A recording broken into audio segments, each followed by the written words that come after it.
Sex Party with your host, Dustin Rybka. Hello and welcome to Sex Party. I'm your host, Dustin Rybka. With me on the show this week is returning guest, Sarah Juree. You may remember Sarah. She was the Indiana school teacher who was fired for having an OnlyFans. The media got a hold of the story. Everything went absolutely ballistic, bonkers, crazy. She was on a bunch of famous podcasts. She was on Dr. Phil. The world went nuts for her story. And then afterwards, all these other teachers were getting fired for having OnlyFans accounts. What happened after all of that, right? In the months and the years, year and a half, 2 years after that, she was on this show in season 1 or season 2. She just wrote and released a brand new book, Diary of an OnlyFans Model, where she accounts everything that happened in the scandal, what happened afterwards, the craziness in her DMs. This episode is a lot of fun. If you remember Sarah, you're going to have a blast. If you've never experienced Sarah Juree, you're going to have a blast. There's a lot of cross-dressing. There's virtual threesomes and just the wildness that you would expect from this show. We're going to dive into her story. We're going to talk about what's happening in her world coming up. You guys are going to love it. So without further ado, please enjoy my conversation with Sarah Juree. This week's conversation. Oh boy, Sarah Juree, welcome back to Sex Party. How you doing?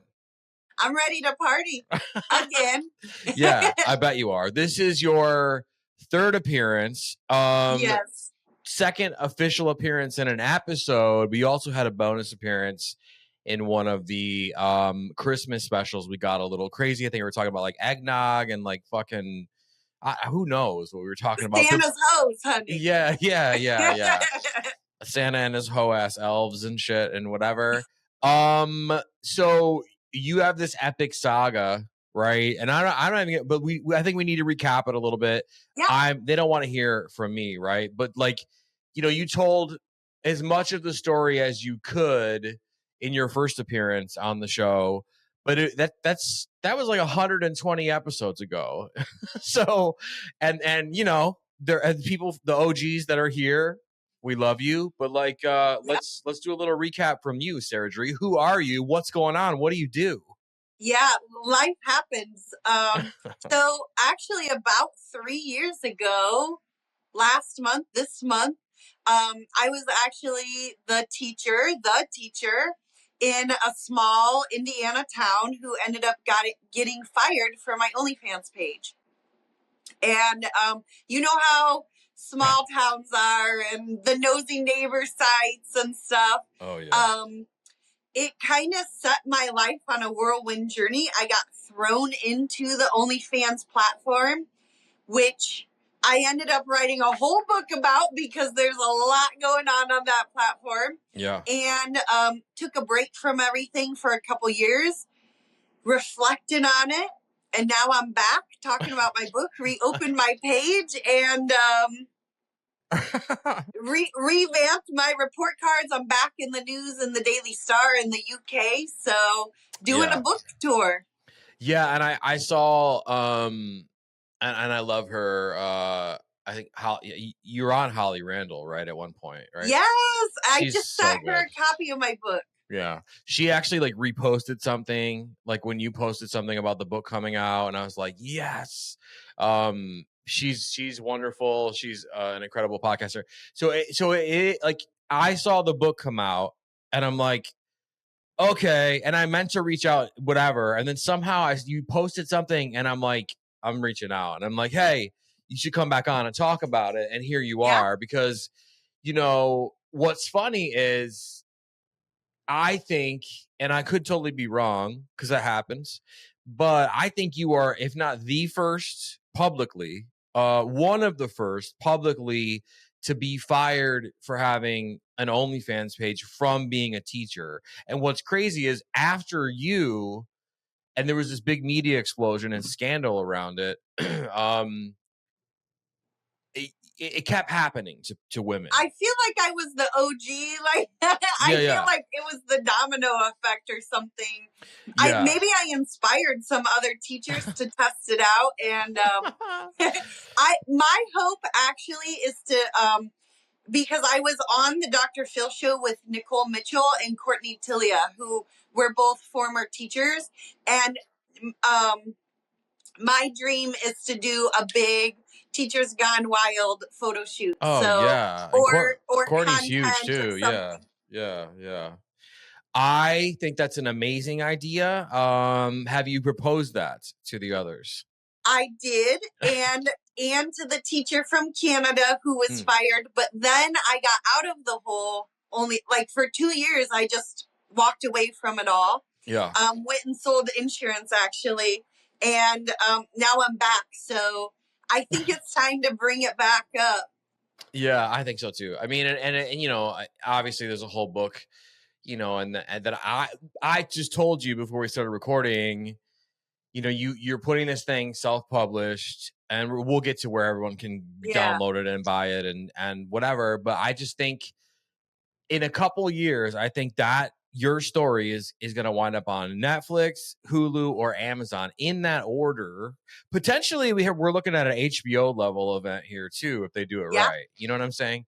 So I agree. Yeah. I think my story is so wild and interesting, especially because I was really portrayed as like a tabloid story, a clickbait, and now I'm coming back out. But you know, when I got thrown into the platform, that was when I realized how strong the teacher fantasy really was.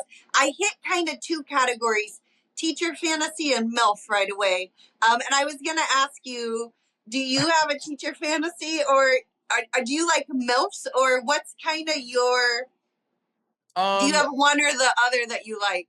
So I think so. When I was in high school, when I was in grade school, I had a definitely. I mean, what kid is not sitting there thinking, you know? I remember like even like pre-masturbation, like at night, I would like fantasize about my teacher like asking me to stay after class and shit. So I think I don't want to say every man, but I think most men and I think even quite a few women have the teacher fantasy. I think that it's just one of these things.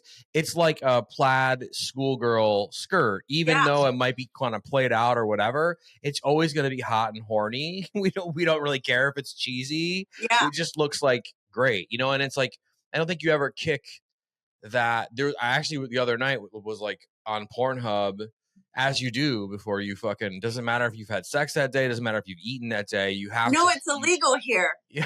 Oh no. Yeah, are you in Indiana still? No.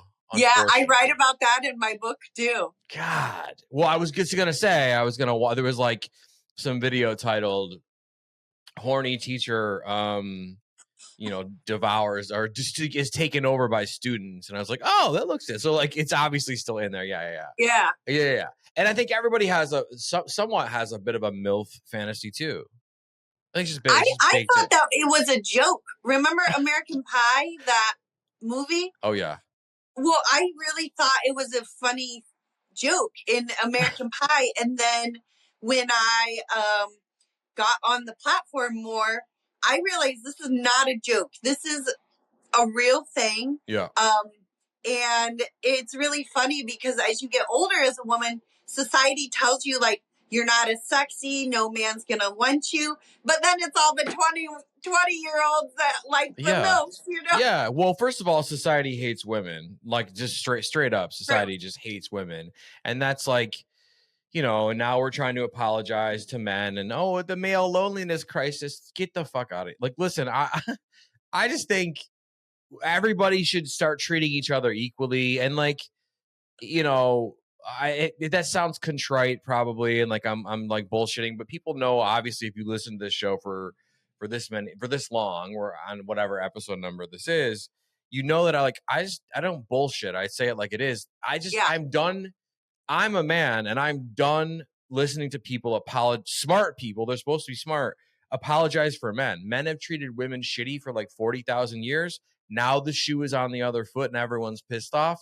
So like, there you go. There's my rant for there you go. Yeah. My whole book is a rant. Yeah. Yeah. Good. I'm with you there. Yeah. And I just think, if dudes want hot chicks, then you gotta you gotta make yourself desirable in whatever way that looks like for you. And that's all I'll say about it. But what's interesting is you said that thing about American Pie. I just had this conversation. I think it did start as a joke in that movie, and because that was the first time someone had addressed it. Because you know what I mean? The hot mom, the MILF. Yes. Yeah. And then it just became like the open fantasy where you could just say it out loud, like, and we labeled it MILF. Yeah. You know, like we labeled it, and as a woman, it's kind of like fun to embody, to be hot when you get older. I mean, you could be hot when you're younger, but to be a hot MILF, that's a different category, you know? Until you take your kids to the bus stop and then you're like, oh no. Well, it works. No. It works really good in porn. And I always say that if you go to Pornhub, you could sit and refresh for days. MILF will not leave the top 3. It'll never leave the top 3 ever. I think there's something much more to the fantasy of a MILF. I think for dudes, they want a woman who's experienced, and there's just something hot about an older woman. I think for a lot of when you're younger, right? And I think sexiness, sexual desire, appeal doesn't have to leave a woman when she turns 28 or 38 or 58 or whatever the fuck it is. I think, like you said, it's the attraction of a woman who knows herself, exactly what she wants. And especially when you're a young man, not very confident, you want an older woman to show you the ropes, help you build your confidence, alleviate the pressure of knowing what to do.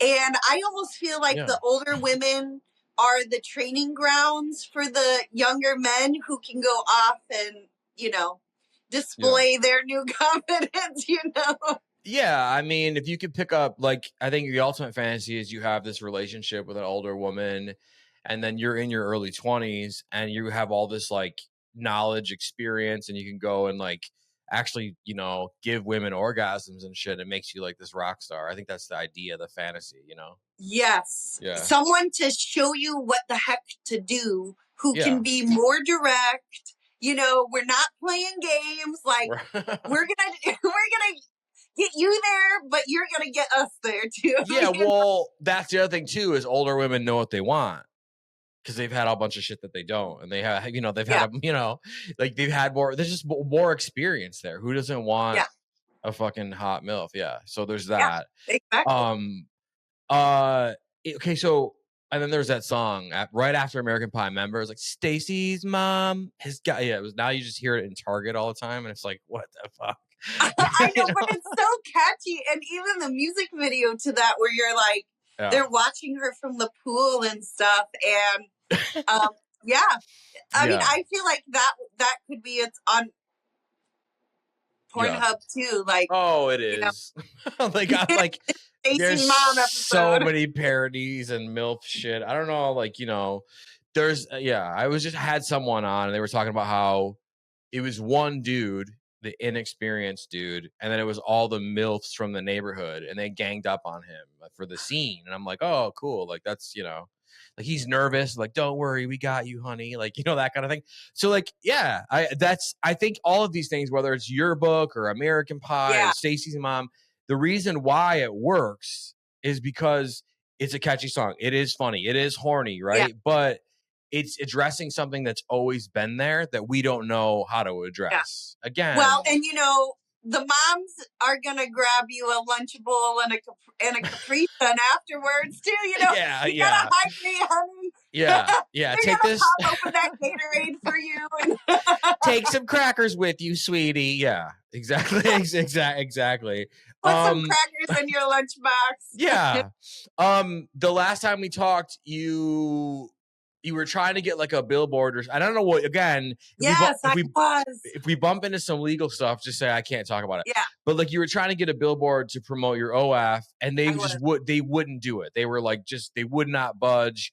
And so then you kind of said like, you kind of made it sound like it was like a Frankenstein thing, where like the residents are like have the pitchforks. They're like, yeah, we gotta get her out of here. Is the town still angry at you, coming at you and shit, or what? Oh man, I still get written about randomly on the Nosy Neighbor page. I was actually told by one lady nobody was going to read my book. And like they are some haters, but what I really, really love about my book, I don't use anybody's name in town, but what I do is highlight small town Christian conservative culture. And I give some very specific examples of the hypocrisy of the Christian culture in small towns and how they would go straight to my page. They would hear about me on Christian radio and they would go click the link, send a tip. And some of them, as read in my book, have way more wild lives than I do, sexually.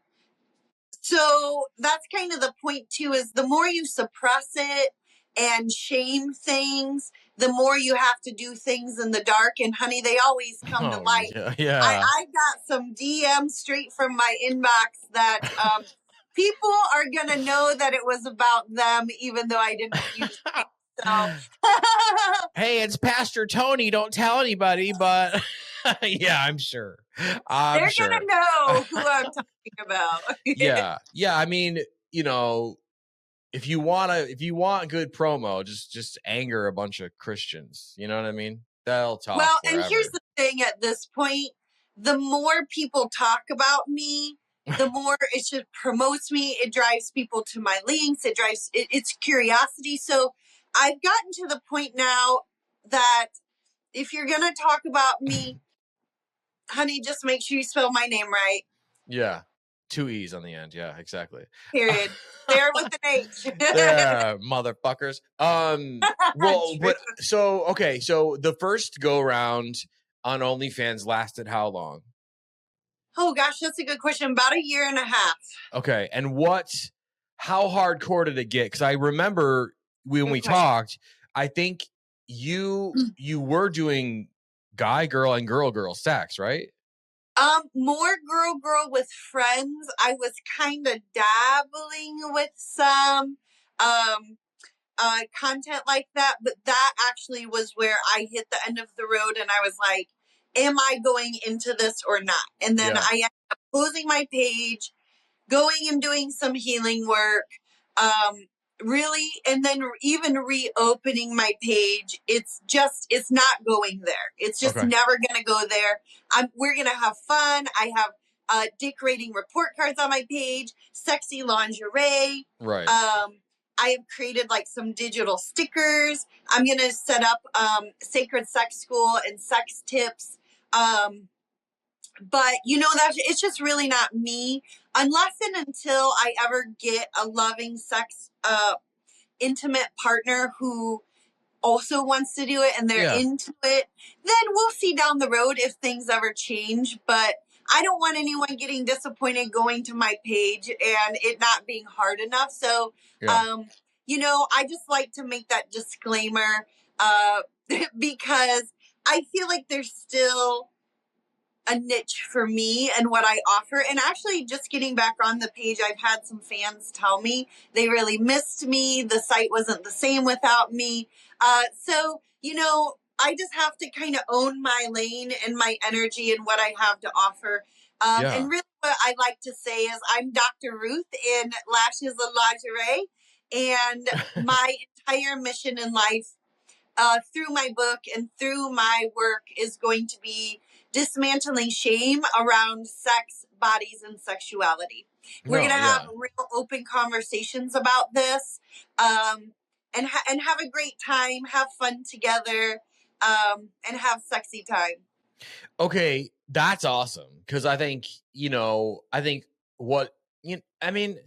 there's different creators for every niche that you could ever want, right? And maybe they come to you just for certain things and they go to someone else for whatever, right? If they want to fucking piss content or something or whatever. Farts and jars, honey. I don't know. Yeah, well, to each their own. And like, hey, to the chick making $50K a year on farts and jars, fucking I love it for her. Good on you, right? I wonder if she has to insure those before she sends them out. Anyway, hey, if they do, they can. I also do insurance, honey. Hey, there you go. Yeah. So on your OnlyFans, I want to just set the record straight because we're a straight shooting podcast, right? I could totally make a joke there, but I'm not going to. Yeah, everything sounds funky on Sex Party, and we know it. So people can expect dick ratings. Are you doing solo content? Are you masturbating over there? Not at this point. I do have stuff in the vault that people can buy. I just actually did my tip board today, so they will know exactly what I will do. It may grow over time, but I have too many things on my plate right now. Yeah. I'm writing books. I'm publishing them. I'm trying to promote. Right now, I still have a 9-to-5er until I can get out of that. So, it will evolve, but I kind of have to rebuild it, regrow it, and kind of start with what I'm comfortable doing. Yeah.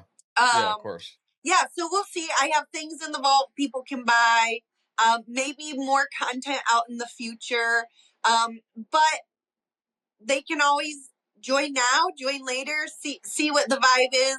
Yeah. But I really look forward to a lot of my old fans finding me again because I got to know them in the DMs. People they have so many ideas of what OnlyFans is, but the relationships and the intimacy is formed in the DMs. And I have so many stories in my DM diaries, some that'll break your heart, some that'll make you laugh out loud, some that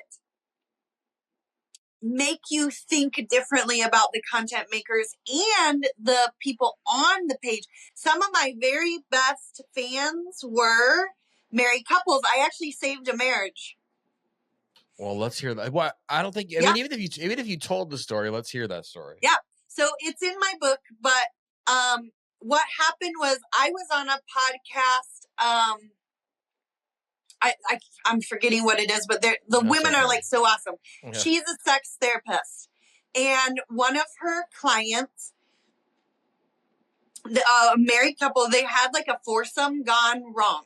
I don't know all the details, didn't ask, but she reached out to me and she was like, hey, they are working on repairing this wound in their marriage. Would you be willing to do some virtual threesome with them and see how it goes? And the husband was super excited about this. I bet. And the wife, not so sure in the beginning. But I will tell you, we did some virtual threesomes, and after a while the wife warmed up to me. She actually started loving it as well. And the most fun part was after it was kind of like I was involved in the foreplay, the beginning part of it. Sure. But the husband would text me the next day every time and say they would have sex 3 or 4 times that night after I got off. And it just like rebuilt their intimacy. It was a safe way of exploring this fantasy without bringing a third party into the bedroom or into the marriage. Yeah.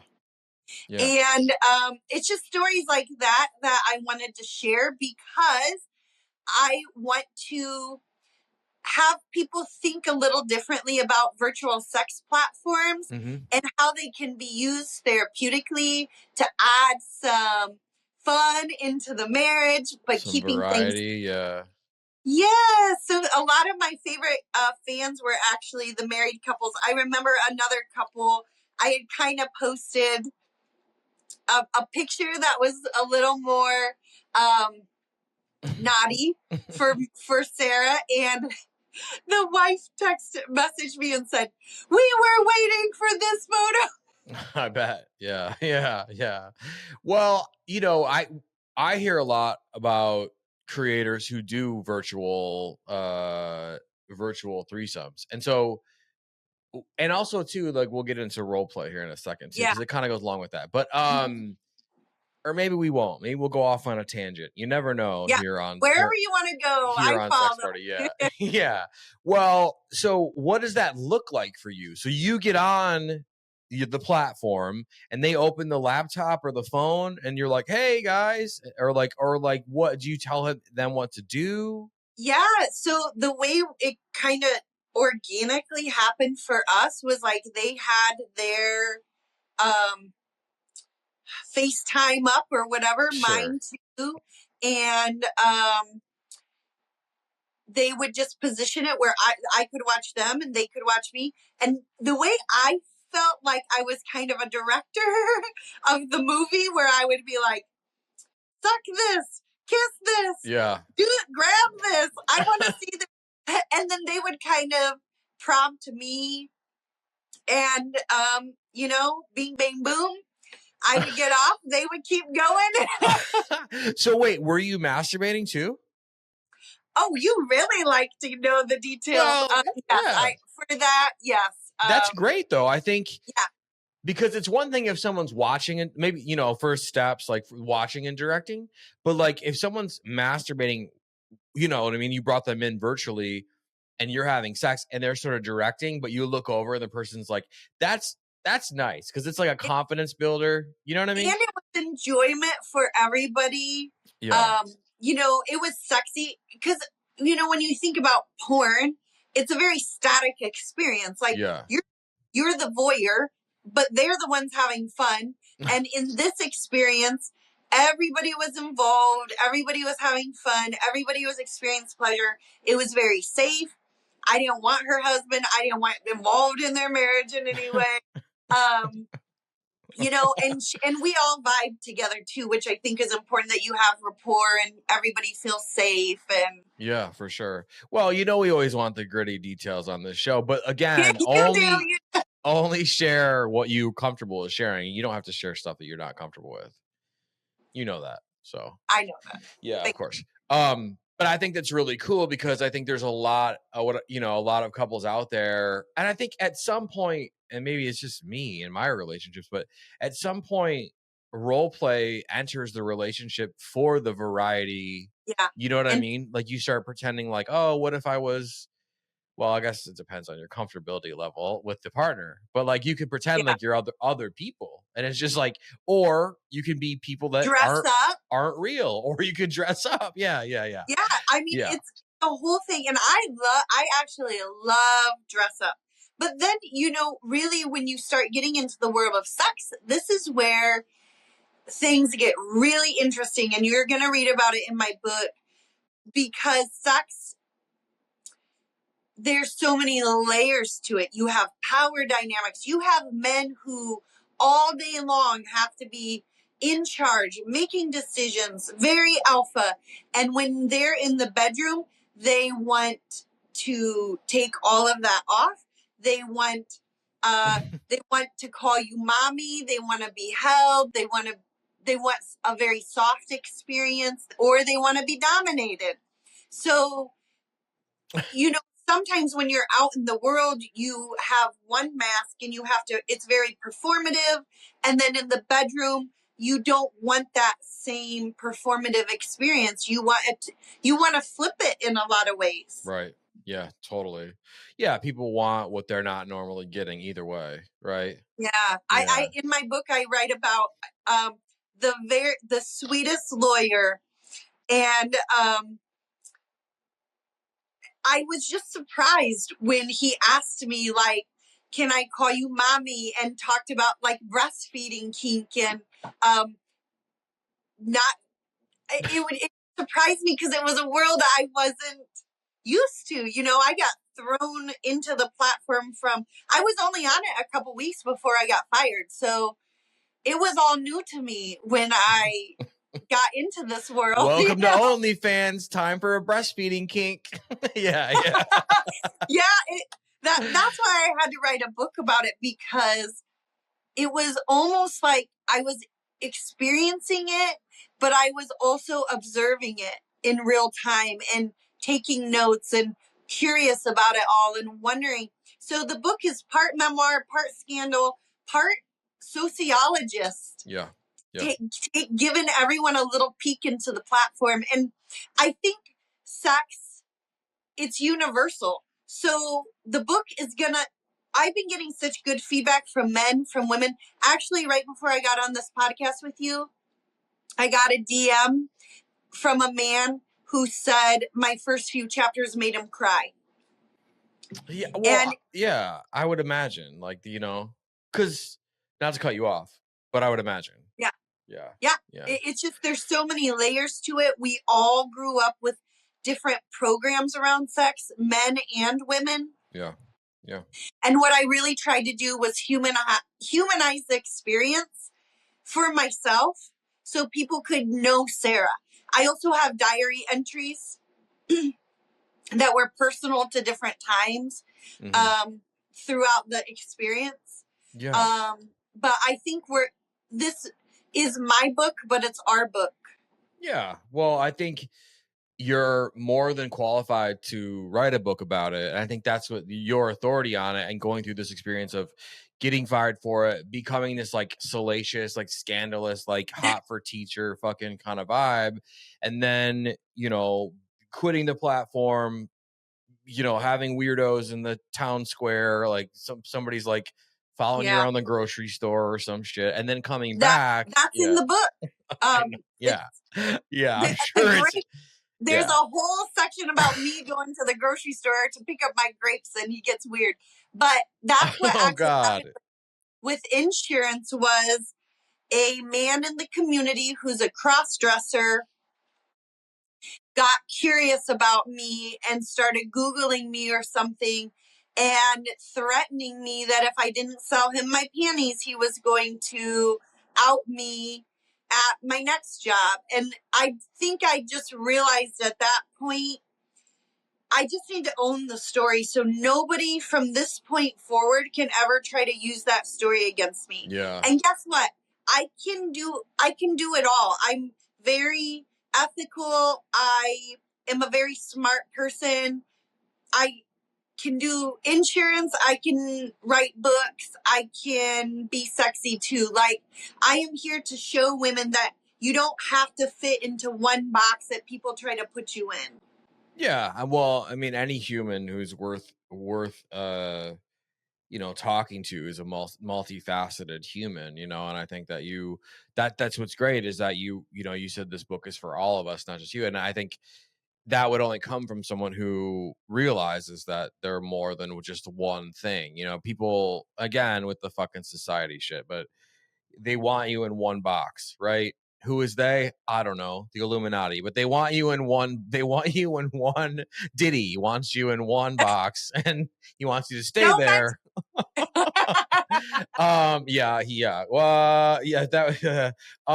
Okay. So you were on Dr. Phil, and we talked about him, and I kind of like roasted him a little bit in the last episode. But like, he's a weirdo, right? Well, he is exactly what you think. Here's what I feel like. Whatever you think you're getting with him is what you're going to get. But the one thing that I wanted to bring up on that show that I didn't get a chance to, well, there was a lot that I bring up the Dr. Phil episode in the book so that I get a chance to say what I didn't get to say. But here's the thing. When we were on the stage and he turned and said, do you feel like teachers should be allowed to have OnlyFans pages? That question was so loaded because you're totally overlooking the fact that teachers are getting paid poverty wages. Right. So let's start there. Why don't we rephrase the question? But secondly, this is what I want to say. Dr. Phil, your son married a Playboy model. So what do you think about your daughter-in-law? Yeah. Same thing. How is it different? How can she be this, great upstanding woman that's good enough for your son to marry? And I agree. She is. You can be multidimensional. You can use this world as stepping stones. You can profit from being sexualized. And if you're smart as a woman, you do that at some point because it opens up opportunities. You might marry into the Dr. Phil family. I don't know. But my point is, why everybody, if you talk to somebody, they're going to have a story that breaks your heart. And there's going to be some sort of sex story that has a lot of shame and scandal in it. We're only one or two people in our family removed from that. Yeah. You know, these stories and shame run really deep in families. And I think even in my own, this was another reason why I wrote the book, because we have so much healing to do around this subject. I even wrote another book. It's getting ready to be posted on Amazon as well, called Sacred Sex School for Parents and Teens, to make the birds and the bees talk a little easier. It's very cool. free. Yeah, we talk about periods and boners. And there's a little section in the book for parents and their kiddos to write questions and comments back and forth so you can pass the book, because nice. Yeah. I know that this is a tricky subject. And sometimes it's hard to talk in person, you know, so I wanted to do this after one of my readers read my book and she talked about Sacred Sex School. And it gave me a light bulb moment.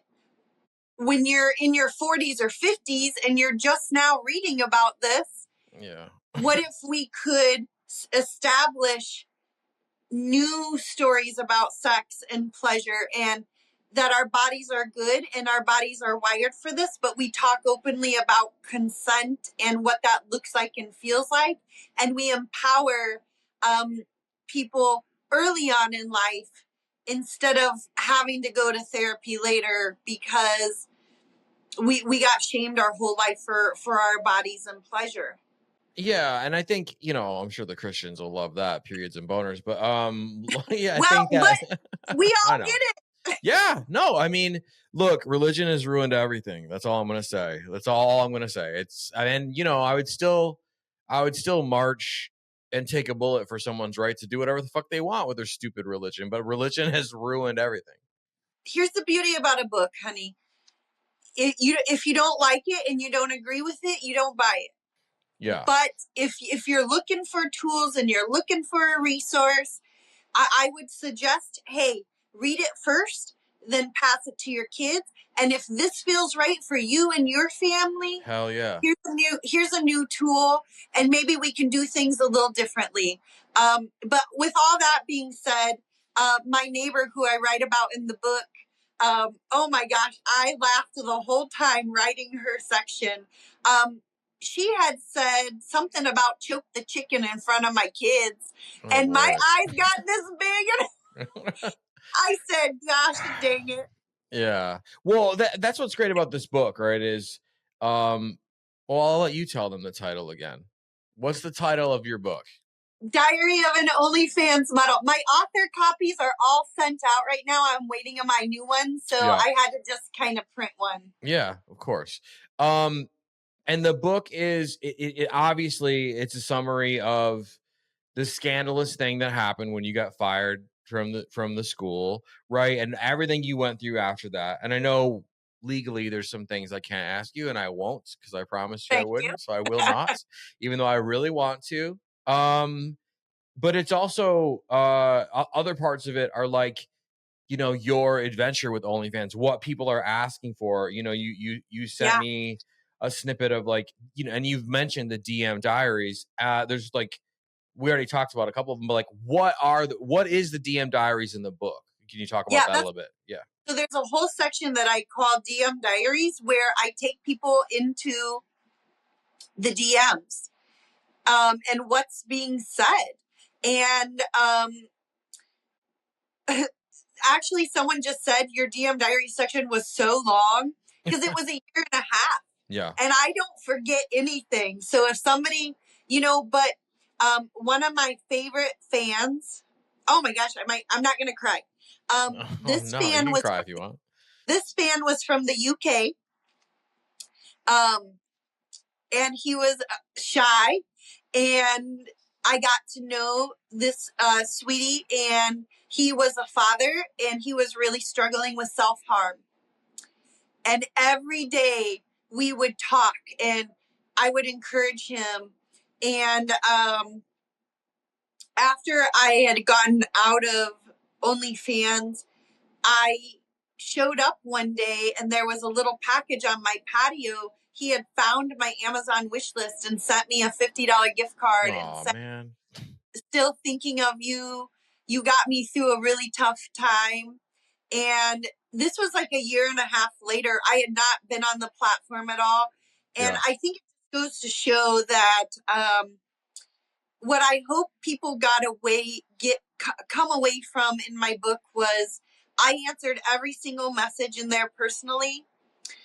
You guys melted my hearts. I saw you for the wonderful men and women and humans that you were. And I had a gentleman, because one of the things that makes me really angry is when people talk badly about the men on the platform. It Yeah. makes and they call them simps and they call them horrible names. And I never met nicer humans than on that platform. And my fans were the nicest around the world. And I take personal offense when people talk poorly about them. But I like to give humanizing experiences. There was a gentleman, his wife was going through early onset Alzheimer's. And he literally told me, like, Sarah, I've been married to her forever. I am not going to cheat on my wife, but I don't feel comfortable initiating sex with her because she's confused. She doesn't even know who I am right now. And that to me was a demonstration of love for a husband to his wife, and he was respecting her. He wasn't going out cheating, but he was acknowledging that he had some sexual needs, and he found OnlyFans as a safe virtual platform during this tricky time in life. So we're so fast to make judgments on people, why people are on the platform. Tabloids sensationalize the models. I did have the Daily Star. They just asked me about Bonnie Blue. Okay. And What are your I feelings about Bonnie Blue? I said, that pussy needs a bodyguard. Okay, so wait, does that mean you're pro Bonnie Blue or what? So how do I you feel don't about it? know her. I am pro content creators.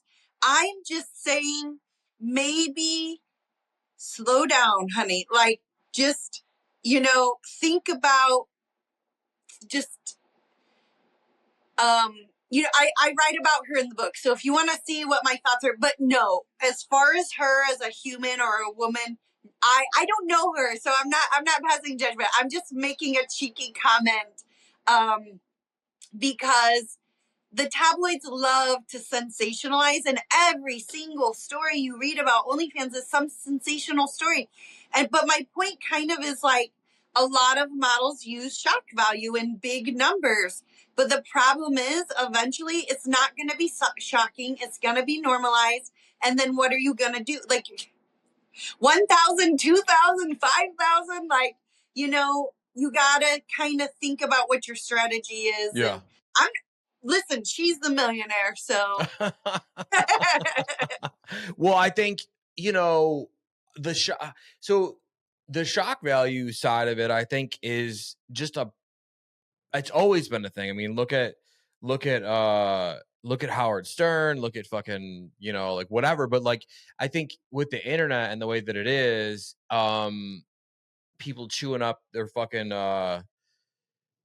attention spans with like Netflix and especially like TikTok or whatever. So the shock value, I think, is like the only way to like guarantee your path. And trust me, like I can't say anything, but I do know something. The numbers are going to get explosively higher. And so yeah, it's like, at what point, you know what I'm saying? And I Is it think, not shocking? And then people stop clicking. yeah, So sure. all I'm saying is, think about okay, this is what I'm trying to say. And it's something that I had to look at for myself too. I am looking for longevity. So I had to kind of pivot and think what's going to be sustainable. Okay, well, now I have a book. You know, I can create my page, but do it my way and not have to go one way or another. So I can stay in total control.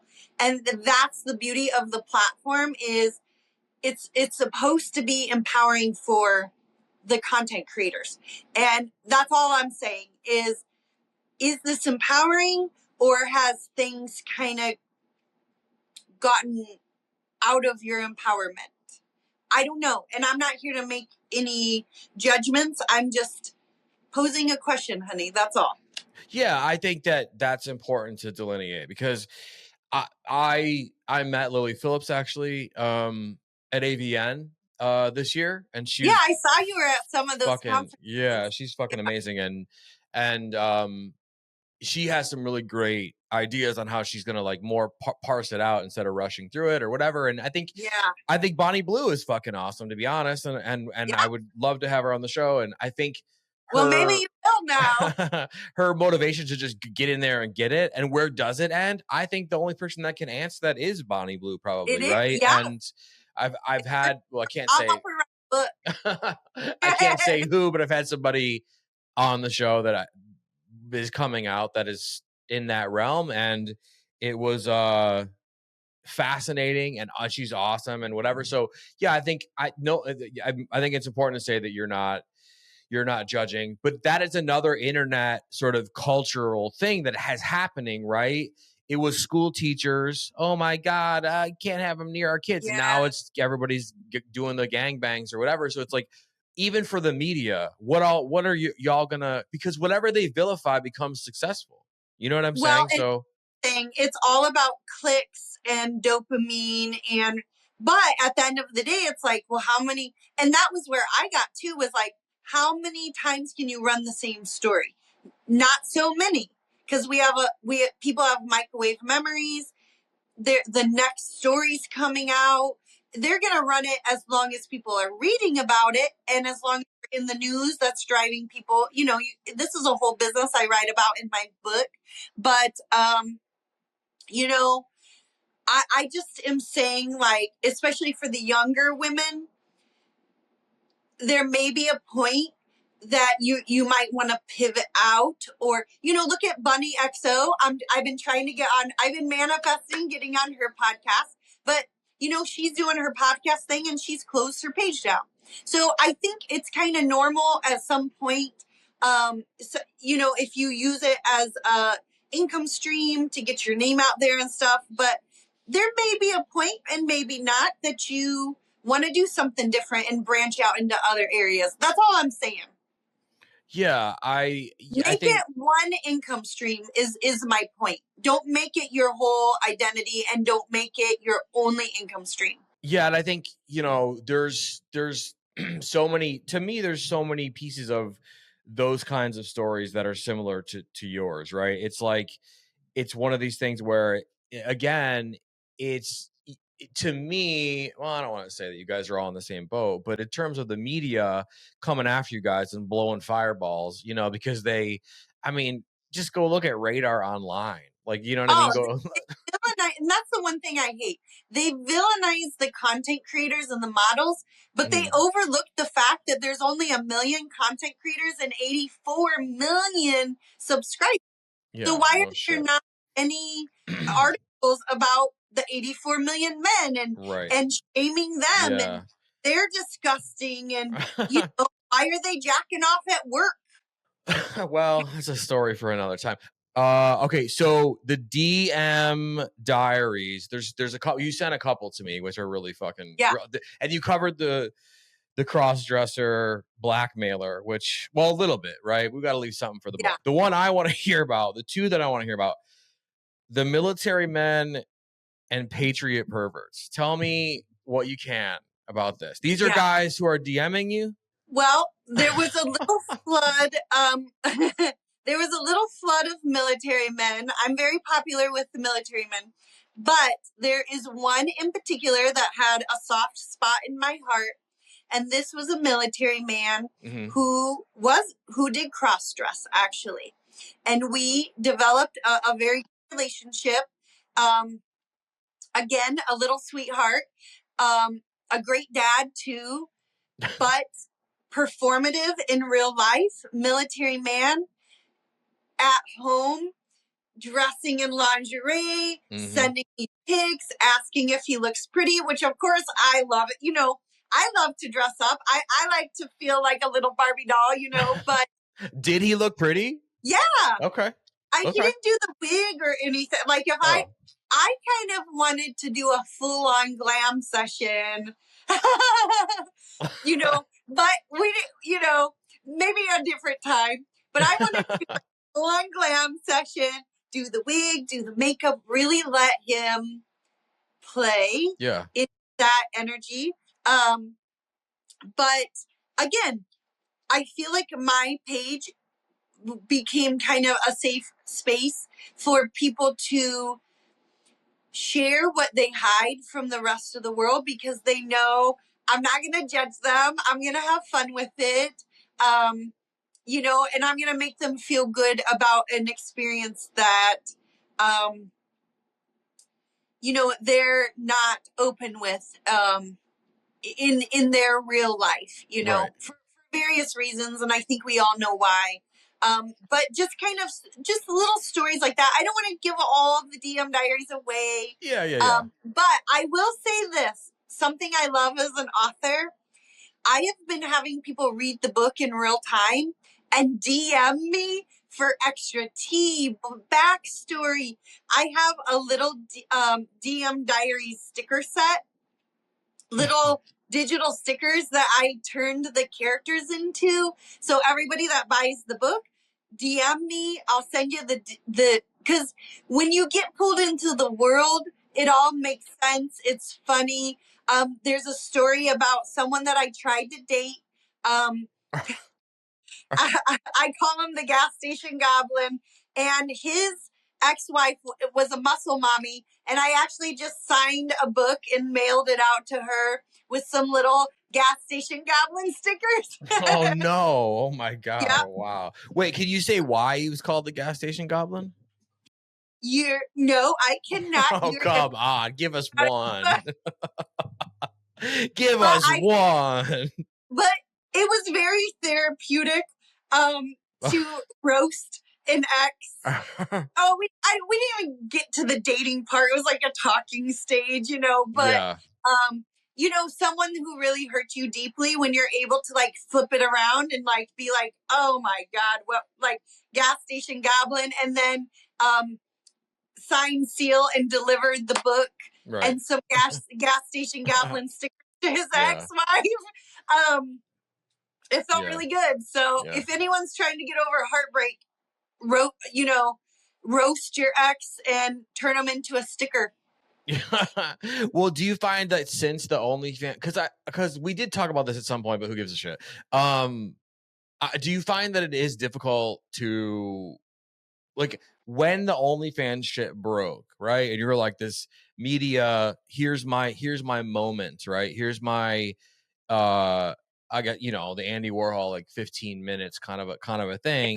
And you're like, is it going to be longer than 15? When all of that is happening to you, probably too crazy to even think about whatever. But I would imagine there's two camps. One is like the horny dudes. Hey, what's up? What are you doing Friday? She's so hot, blah, blah, blah, blah, blah. And then the other dude is like, I would never date an OnlyFans girl. And then they're in your DMs and shit like, hey, what's the link? You know, like, so you said you tried or kind of like talk to someone, but did you find it hard to date or was it easy today? I mean, in Indiana, everything sucks. So everything's hard here. Well, so that's going to play a part. But I'm saying for your situation, did you go on dates and they were just trying to like blow it out? Or I will tell you the worst date that I went on. Please do. And this is why I'm going to preface this with, I specifically write in my book, I will no longer even entertain or go on a date with someone until they've read the book. Because I'm not talking about this shit over Applebee's. Okay? Do your home. Oh no, Applebee's. No, we went on a nice date, but I will tell you, All right. it was the worst date of my life because it was rapid fire questions about getting fired. What was happening in the DMs? What was the weirdest thing? It was so stressful because I was like, wait, what's happening? One of the stories that's in here, I can't give it away. God damn it, Sarah. Because I gotta make you guys buy the book, honey. I'm not Bonnie Blue here, but hey, now I told a story on the date that was funny. It was a funny story about the wildest DM request, and it has something to do with a pink giant. That's all I'm giving away. But it's hilarious, but it's all he wanted to talk about. And after the date, it was all he would talk about. And I don't think it was awkward and uncomfortable for me because when you go on a date, it's supposed to be like, I'm getting to know you. You're getting to know me. I am way more than that experience. And in fact, the way the tabloids portrayed me was shocking to me. I had to go read stuff and I was celibate when it all happened and they're calling me a porn star. Of course. Yeah. So, I'm shell shocked. People have wrong impressions of me, who I really truly am inside. They're making quick judgments. And then I'm trying to go on a date in a conservative state where I'm the only open model, basically. Yeah. So long story short, it's been a disaster and I'm single 8 years. Well, do you think possibly that these people or him in general, like he just gets nervous, or maybe he was like thinking like just overwhelmed by the 2 for $20 and the menu at Applebee's? Or I'm sorry, I have like a weird, like something weird about Applebee's and Chili's. I like to I don't know. It's a whole fucking thing. I don't know what's going on there, but yeah. I think here's my honest opinion. It takes a special kind of man who gets it, who isn't threatened by it, who understands the business side of it, who admires a woman instead of viewing it as, whatever. I just think men have their own issues with it. And I can't help you with that. And I'm not here to, I can't, I'm too old to explain to grown men how to date me or how I want to be treated or, so I just kind of got to the point where I was like, from now on, I'm not dating anyone unless they've read the book because that gives them a good backstory about me. They could get a good sense of who I am. Yeah. I actually honestly felt like maybe I'll fall in love with maybe it'll be an Instagram story. Or I hear that all the time, like somebody who's been a fan of yours or a follower, and but I don't know. We'll see if there's a love story out there for me. Well, okay, so the last thing I want to talk about before we tell them where they can find everything, where they can buy the book, right, is you have these dick rating report cards. So rating report cards, yes. Yeah, so explain that, and also bonus question, do you still take the like on your OnlyFans the personality of a teacher who is like Miss Sarah writing? Okay, all right. So let's talk about the report cards. I had a lot of fun with the teacher kink and just playing up that I was a teacher. So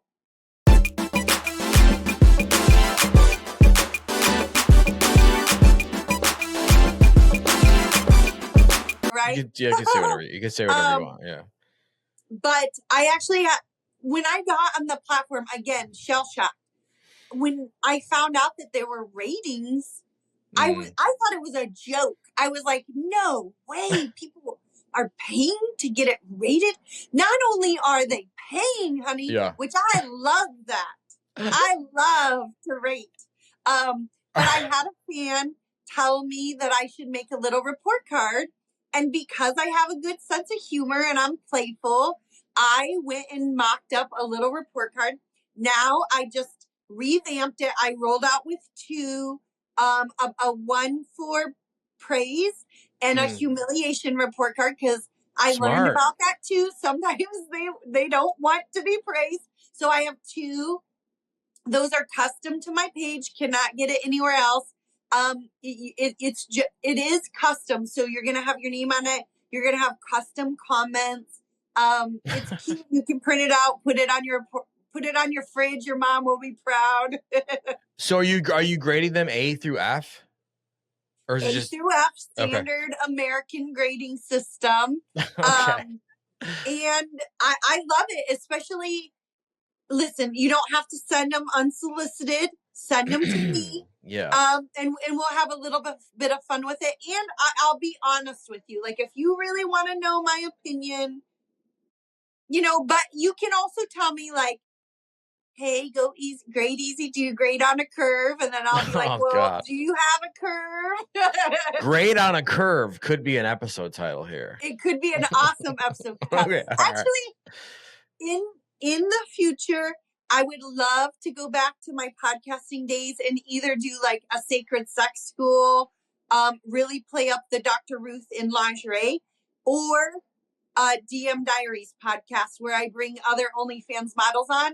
They bring their weird, wild, and hilarious what's in their DMs. Because if mine are this wild, I can only imagine.